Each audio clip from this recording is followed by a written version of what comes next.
Good morning आशीष। कैसा mood, कैसे? Good morning वीरो। देखिए आशीष, आपने सही कहा कि पिछला हफ्ता पूरी तरह से कंसोलिडेशन वाला था और कंसोलिडेशन भारतीय बाजारों में तो वॉल्टिलिटी थी। कंसोलिडेशन अमेरिकी मार्केट्स में ज्यादा देखने को मिला था क्योंकि वहां पर एक स्ट्रेट तेजी वाला महीना था दिसंबर, और जैसे ही हम जनवरी में आए हैं बस हल्की हल्की मुनाफा वसूली पर ही जोर देता हुआ बाजार दिखाई दिया। और फाइनली जो फ्राइडे का सत्र था वहां पर हल्की पॉजिटिविटी आती हुई दिखाई दी है, वरना हर रोज हम यही कह रहे थे कि हल्का नेगेटिव टिक ही देखने को मिला है ग्लोबल मार्केट्स में और स्पेशली अमेरिकी बाजारों में। तो पहले वो लेवल्स आपकी स्क्रीन पर आ जाएंगे जहां पर क्लोज देखने को मिला। डाउ करीब करीब 25 पॉइंट बढ़ा, नैस्डैक में 13 पॉइंट का इजाफा देखने को मिला, S&P भी करीब 8 पॉइंट बढ़कर आया है। लेकिन इस सबके बीच एक जो चिंताजनक स्थिति है वो है बॉन्ड यील्ड। जो बॉन्ड यील्ड है करीब 4% के ऊपर निकलती हुई दिखाई दी। अब वो क्यों हुआ है? वो डेटा पॉइंट्स जो भरकर आए हैं फ्राइडे के सत्र में उसके वजह से हुआ है, और ये दरअसल हमारे लिए थोड़ा सा फियर फैक्टर बनता दिखाई दिया है क्योंकि पिछले एक पूरे हफ्ते में धीरे धीरे करके bond yields clearly inch up होती हुई दिखाई दी और ये 4% के आसपास हो गई हैं। तो यहाँ पे ये हुआ है कि नॉन फार्म पेरोल डेटा जो आया है वो बढ़कर आया है, करीब 216,000 के आसपास ये आंकड़ा आया, जहां पर एक्सपेक्टेशन था बढ़ेगा तो 1,70,000 के आसपास नई नौकरियां आती हुई दिखाई देंगी। तो बेसिकली दिसंबर के महीने में ज्यादा नौकरियां लोगों की लगी है अनुमान के मुकाबले। वैसे नॉर्मल डेटा पॉजिटिव रहता है लेकिन बाजार इसे नेगेटिवली इसीलिए ले रहा है, या फिर बॉन्ड यील्ड में इतना रिएक्शन इसीलिए आया है कि लेबर मार्केट में स्ट्रेंथ है।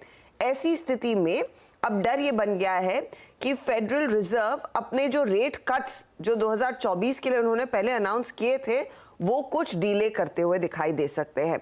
अमूमन लोग यही मान रहे थे कि होपफुली मार्च के आसपास आएगा ये।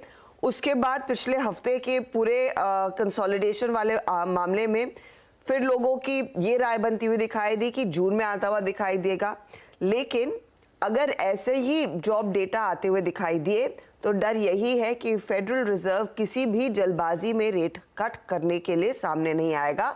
वो आराम से अपना टाइम लेंगे और उसके बाद ही एक्शन लेते हुए दिखाई देंगे।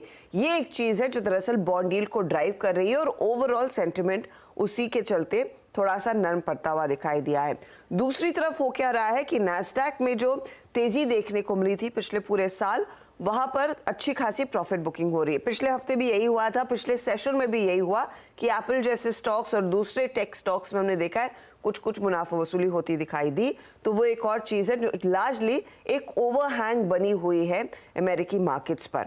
आज ऑफ कोर्स देखना होगा कि यहाँ से जो आपका ISM डेटा आया है वो एस्टिमेट से थोड़ा सा नर्म है, उससे कुछ टिक क्यों लिया जाता है या नहीं, लेकिन लार्जली वो जॉब डेटा ही है जिस पर ध्यान दिया जाएगा।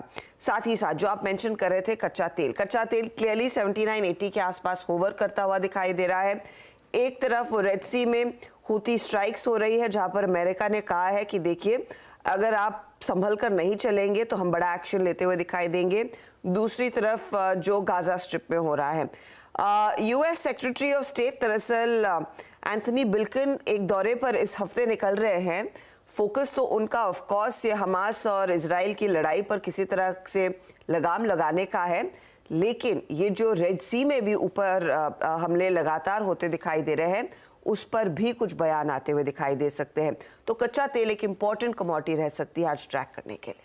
बिल्कुल रडार पे रहेगा और रेड सी का क्राइसिस, उससे रिलेटेड अपडेट CNBC आवाज समय समय पे आपको देता भी रहेगा क्योंकि इंपॉर्टेंट है वो ग्लोबली ट्रैक करना।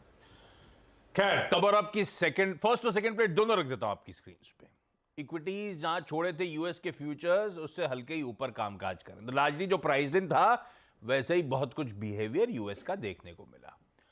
प्लेट फ्लिप होगी तो वो कच्चा तेल थोड़ा सा बढ़ता हुआ और बाकी के वेरिएबल स्क्रीन पर है। हालांकि बहुत नोटवर्दी ऐसा कुछ भी नहीं है जो इक्विटीज पे इंपैक्ट डाल सके, लेकिन हाँ ब्रेंट नजर रखेंगे उस पर अपन लोग।